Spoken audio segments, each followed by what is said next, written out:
Pemirsa, penangkapan pegawai internal Kementerian Komunikasi dan Digital sebagai pembina 1.000 situs judi online menjadi pil pahit sekaligus momentum bersih-bersih Komdiji dari orang-orang dalam yang tidak berkomitmen memberantas judi online. Apa sebetulnya yang harus dibenahi Komdiji untuk menutup celah permainan orang dalam yang melindungi situs judol? Kami akan membahasnya bersama dengan anggota Komisi 1 DPR RI, Sukamta, dan pakar keamanan siber Kisrek, ada Pratama Dahlian Persada. Selamat malam Pak Sukamta, Pak Pratama. Ya, selamat malam, Devi. Oke, Pak Sukamta sudah bisa mendengar suara saya? Siap, Pak Kamta. Pak Kamta, terkait dengan pegawai Komdiji terlibat kasus perlindungan ya situs judi online, Komisi 1 kan sudah menjadwalkan akan memanggil Menteri Komdiji besok. Apa saja yang akan didalami, Pak Sukamta? Ya, saya kira ini persoalan yang sedang hangat-hangatnya. Saya menduga besok anggota Komisi 1 akan konsen berdialog dengan Menteri Kominfo soal ini, saya kira, soal judul ini. Kita akan dalami apa yang ditemukan oleh Menteri Kominfo dan jajarannya. Karena setahu saya memang ini kan persoalan sudah lama sekali. Bahkan kalau melihat paparan dari PPATK misalnya, mereka bilang bahwa omset tahunannya sudah terakhir itu 350 triliun per tahun. Bahkan itu angka yang konservatif ya, angka yang lain mengatakan di atas 500 triliun per tahun. Jadi artinya ini persoalan yang bukan terjadi hari ini persoalan sudah lama, dan bahwa ada keterlibatan ordal untuk mengelola situs, itu sudah sense umum, sudah common sense, sudah mengatakan begitu.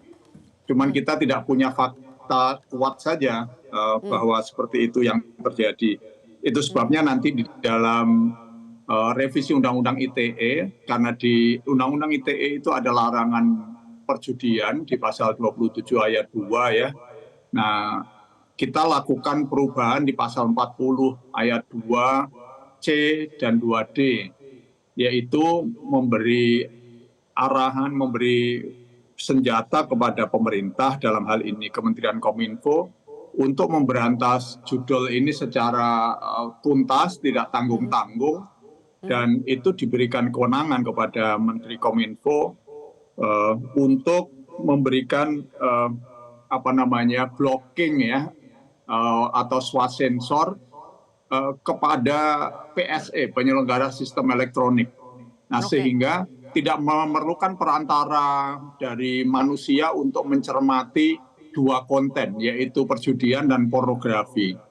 Nah, harapannya memang kalau itu dilakukan swasensor itu, si pengelola sistem elektronik sudah bisa menerapkan teknologi. Begitu ada konten yang muatannya dua itu, yaitu perjudian online dan pornografi, langsung diblok, di take down secara otomatis. Jadi maksudnya tidak perlu diblokir secara manual dengan manusia begitu ya Pak? Seharusnya sudah ada sistem. Tidak lagi menggunakan tenaga manusia untuk memblokir. Sebab selama ini Bu Menteri yang sekarang ini kan terima abu panas saja, menerima masalah yang limpahan dari yang sebelum-sebelumnya. Retorika sebelumnya sudah sangat kuat, sangat bagus, tapi ya kita sayangkan bahwa itu sebatas retorika, karena kenyataannya tidak berkurang, tapi justru omsetnya bertambah terus kan judul ini.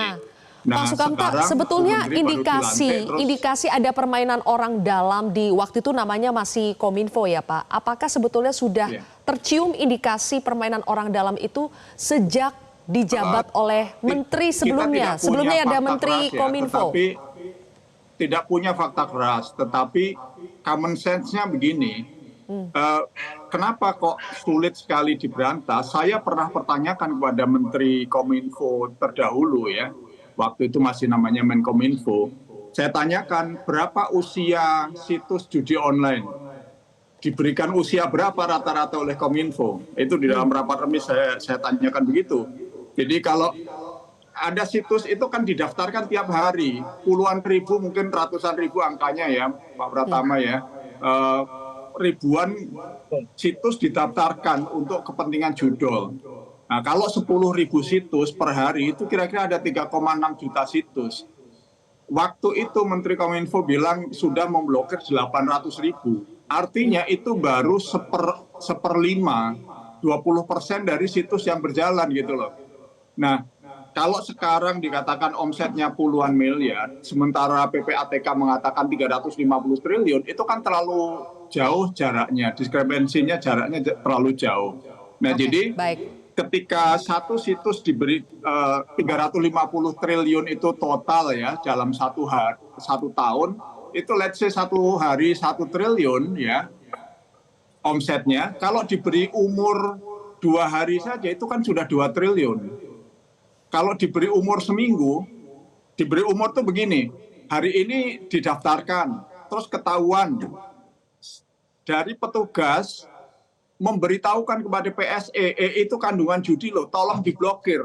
Kadang-kadang perangkonya itu tidak kilat khusus, perangkonya perlu seminggu baru sampai gitu loh, si perintah blokir itu. Nah, angka seminggu itu sudah 1 triliun kali 7 triliun kalau omsetnya 350 triliun per hari. Nah, jadi satu-satunya common sense yang muncul adalah, oh ini memang ada kerjasama gitu loh.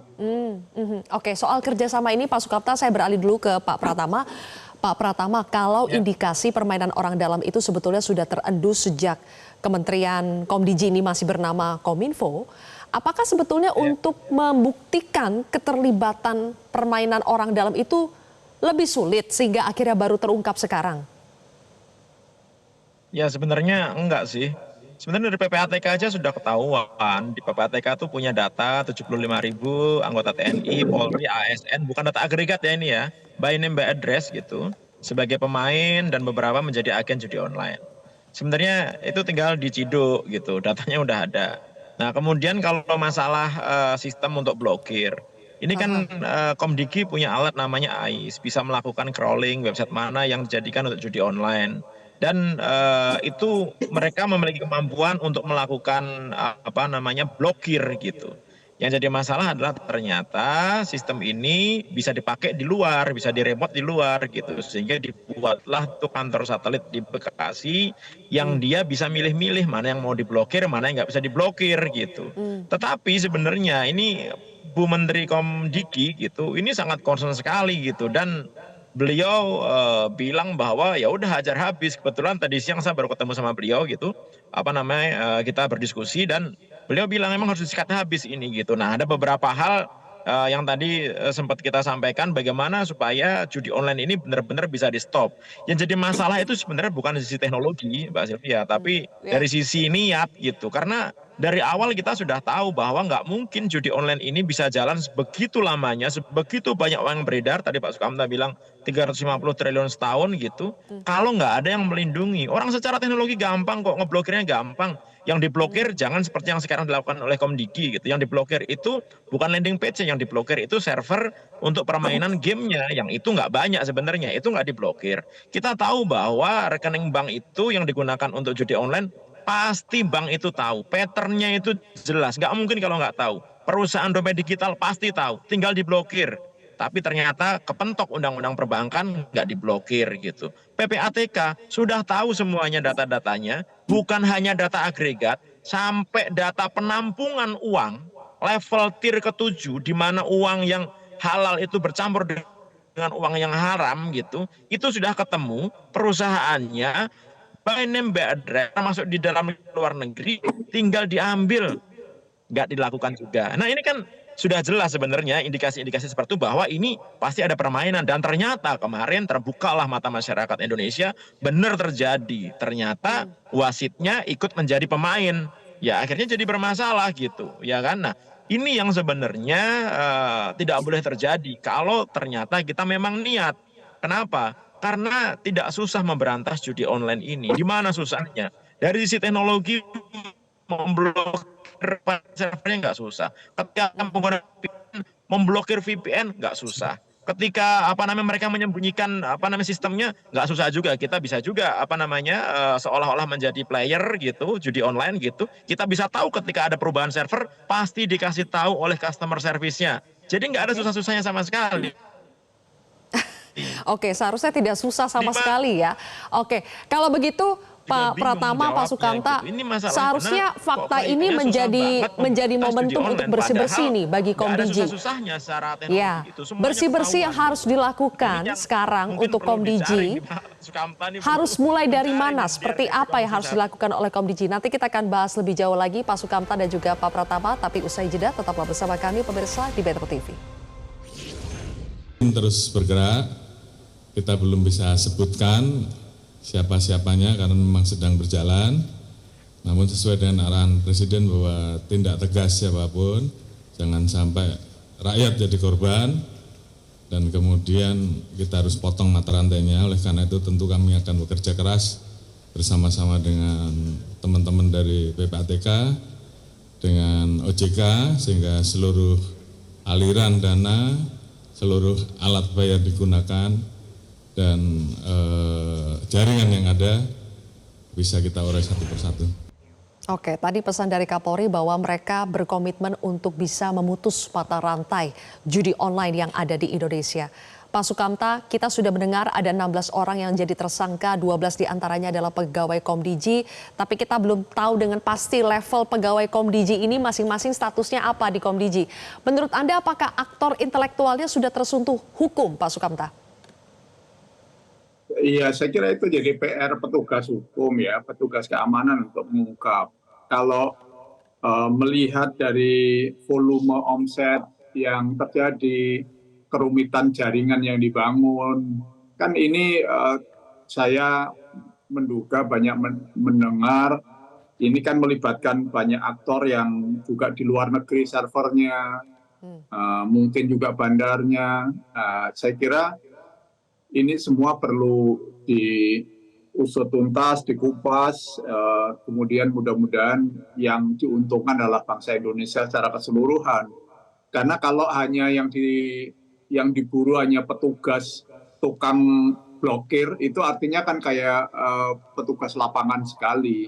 Nah, di balik ini sejauh mana ini layer-layer akan dikupas ya petugas hukum yang pasti lebih tahu, dan kita berharap mudah-mudahan semuanya ya serius ya, karena ini lama-lama kan di dalam situasi ekonomi makin sulit ini, orang itu muncul fantasi-fantasi ketika ditawari duit gede, peluang buat dapat uang mudah, uang beli 10.000, 5.000, dapatnya 1 juta, mungkin ya, aku nggak tahu besarannya. Tapi itu kan akan menimbulkan fantasi bagi orang-orang, karena berbagai media mengatakan bahwa korbannya itu rata-rata adalah anak muda di bawah 20 tahun dan ibu-ibu rumah tangga. Artinya ini rata-rata penduduk yang memang pada tingkat ekonomi yang bukan mapan.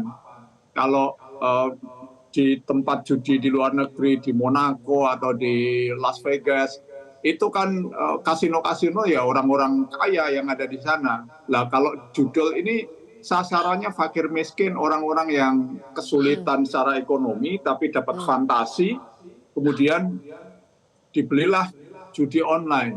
Nanti sambungannya itu dengan pinjaman online. Jadi untuk beli judol, dia pinjaman online. Nah itu dapat terjebak di dua lubang itu, lubang pinjol dan lubang judol. Nah ada orang-orang yang bunuh diri dan seterusnya. Nah, kita berharap mudah-mudahan semua pihak, ini pemerintah juga, saya yakin Pak Prabowo punya semangat luar biasa memberantas perjudian ini, karena saya yakin karena beliau tahu ya, yang paling menderita itu adalah segmen terkecil dari masyarakat Indonesia. Nah, sehingga beliau menugasi Menkomdiki untuk secara serius bersama dengan petugas keamanan. Nah, mudah-mudahan ini bisa betul-betul diselesaikan. Oke, efek dominonya panjang ya dari judul ini. Tapi Pak Pratama, seperti kata Pak Sukamta tadi, sepertinya sekarang yang baru ditangkap itu baru level tukang blokir atau petugas lapangannya. Untuk bisa menyentuh aktor intelektualnya dan seperti yang Anda katakan sebetulnya mudah untuk memberantas judul sampai ke akar-akarnya, harus dimulai dari mana Pak? Ya, jadi kalau menurut saya yang ditangkap itu baru kroconya aja gitu, 8,5 miliar sebulan kecil lah gitu. Kalau kita hitung-hitung ya sebenarnya 1.000 dari 5.000 itu 20%. Kalau yang diblokir itu 2,7 juta, berarti artinya 20%-nya itu sekitar 720.000. 720.000 kali 8,5 juta itu udah 6,2 triliun tuh sebulan tuh perputaran uangnya. Jadi memang duit yang berputar ini sangat besar sekali gitu. Nah, kemudian ada pertanyaan, kenapa sih kok nggak bisa tumpas ini gitu. Nah, karena gini, yang pertama adalah secara teknologi tadi saya bilang nggak ada masalah sama sekali, gampang sekali menumpasnya judi online ini gitu. Caranya sangat gampang sekali gitu. Ada berbagai teknik yang bisa kita gunakan sehingga bisa nyetop judi online ini. Rekening bank sebenarnya juga nggak ada masalah sama sekali. Itu gampang sekali dideteksi dan gampang sekali diblokir gitu. Nah, yang susah itu adalah sebenarnya menangkapin si bandar-bandar besarnya ini atau agen-agen besar yang terlibat. Gimana caranya? Sebenarnya sudah jelas. Uang itu pasti akan mengalir ke ujung gitu. Nah, begitu mengalir, kemudian masuk ke dalam beberapa account rekening yang itu biasanya digabungkan dengan rekening-rekening yang legal gitu, itu bisa dideteksi dan PPATK memiliki kemampuan untuk itu. Jadi sebenarnya kalau mau nangkep-nangkepin ya itu yang punya perusahaan, yang perusahaannya dipakai, yang bisnisnya jelas-jelas dilakukan oleh orang Indonesia dan gabungan dengan orang asing, itulah yang sebenarnya ditangkap. Dari situ nanti baru bisa dikejar siapa sebenarnya bosnya mereka. Yang kedua, Polri kalau nangkepin agen judi online ini jangan langsung ambilin itu alat-alatnya, komputer-komputernya. Kenapa? Karena pasti ada satu komputer yang digunakan untuk komunikasi dengan bandarnya.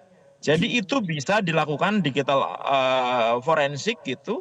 Kemudian bisa kita cek kemana nih arahnya nih. Karena agen-agen itu mereka wajib hukumnya setiap bulan chip in minimal 5% dari grossnya pendapatannya untuk diserahkan kepada bandarnya. Supaya apa? Supaya menjamin operasinya tetap jalan gitu. 5% itu bukan jatah bandarnya ya. 5% itu sama bandarnya dibilang digunakan untuk pengamanan gitu. Yang kita nggak tahu juga pengamanan itu maksudnya masuk kemana. Berarti kan ada oknum-oknum gitu di pemerintahan kita, yaitu kemarin yang sudah terdeteksi adalah oknum dari pemerintahan. Tapi kan juga mungkin juga ada oknum dari tempat-tempat lain gitu yang ikut menikmati uang ini, yang akhirnya ikut menjaga supaya judi online tetap jalan. Karena kalau misalkan niat bener ya, Mbak Sylvia ya, Pak Sukamta ya, apa susahnya gitu. Orang sudah ketemu nih, datanya Oke. sudah ada. By Baik. name, by address. Boleh dicek PPATK itu.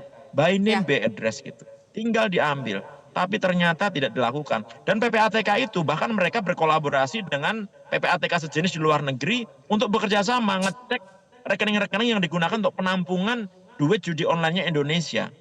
Jadi sangat gampang sekali gitu. Yang Oke. jadi masalah balik lagi mau atau enggak gitu. Tergantung Berani atau niatnya. enggak. Oke. Berani atau Baik. enggak. Pak Mudah-mudahan niat dari Prabowo pemerintahan sudah kali sangat ini bagus lebih baik sekali, ya. ya kan? Oke. Pak Prabowo udah oke sekali, Bu Menteri udah oke sekali gitu. Nah, tinggal yang lainnya karena Bu Menteri ini masuk dalam tim Satgas yang di bidang pencegahan, bukan penindakan. Sehingga nggak punya hak untuk melakukan penindakan gitu. Nah, sekarang yang bagian pencegahan ini, ayo dong, jalan dong. Hajar Baik. semuanya, kan gitu maunya kita. Oke, kita tunggu realisasinya. Terima kasih Pak Pratama dan juga Pak Sukamta sudah bergabung bersama kami di Prime Time News.